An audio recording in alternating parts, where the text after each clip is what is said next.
দিনটা ছিল 14ই মার্চ, শুক্রবার, দোল উৎসব। উৎসবের দিনে সকাল সকাল নেমন্তন্ন পেয়ে গেলাম বোনের বাড়ির থেকেই। তবে কাজ সেরে বেরোতে দুপুর গড়িয়ে এলো। পথেই দাদার পছন্দের মিষ্টি আমরা কিনে নিলাম।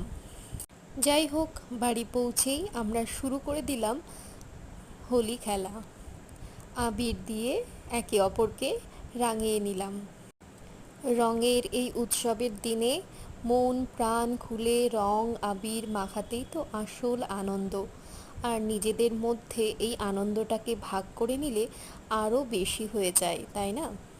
তো বিয়ের পরে এটাই ছিল আমার প্রথম দোল উৎসব। তাই সত্যি বলতে কি, খুব স্পেশাল ছিল দিনটা। সারা জীবন এই দিনটা মনে থাকবে। কারণ হোলি হয়তো প্রত্যেক বছরই আসবে, কিন্তু বিয়ের পরে এটাই প্রথম বলে ভীষণই স্পেশাল আর ভীষণ আনন্দ করেছিলাম। এদিকে বোন ফ্রেশ হয়ে আসার পরেও আমরা ওকে সবাই মিলে আবিরে রাঙিয়ে দিয়েছিলাম। এখানেই শেষ নয়, তারপরে আবার বাড়ির নিচে গিয়ে উঠানে দাঁড়িয়েও চলল হোলি খেলা। কত রঙের আবির গুণে শেষ করা যাবে না।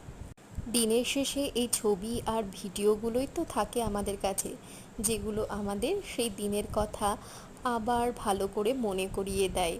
তো এখানে বোন আর তার হাজবেন্ড দেখো কি সুন্দর করে হোলি খেলছে, দেখেও আনন্দ হচ্ছে, তাই না?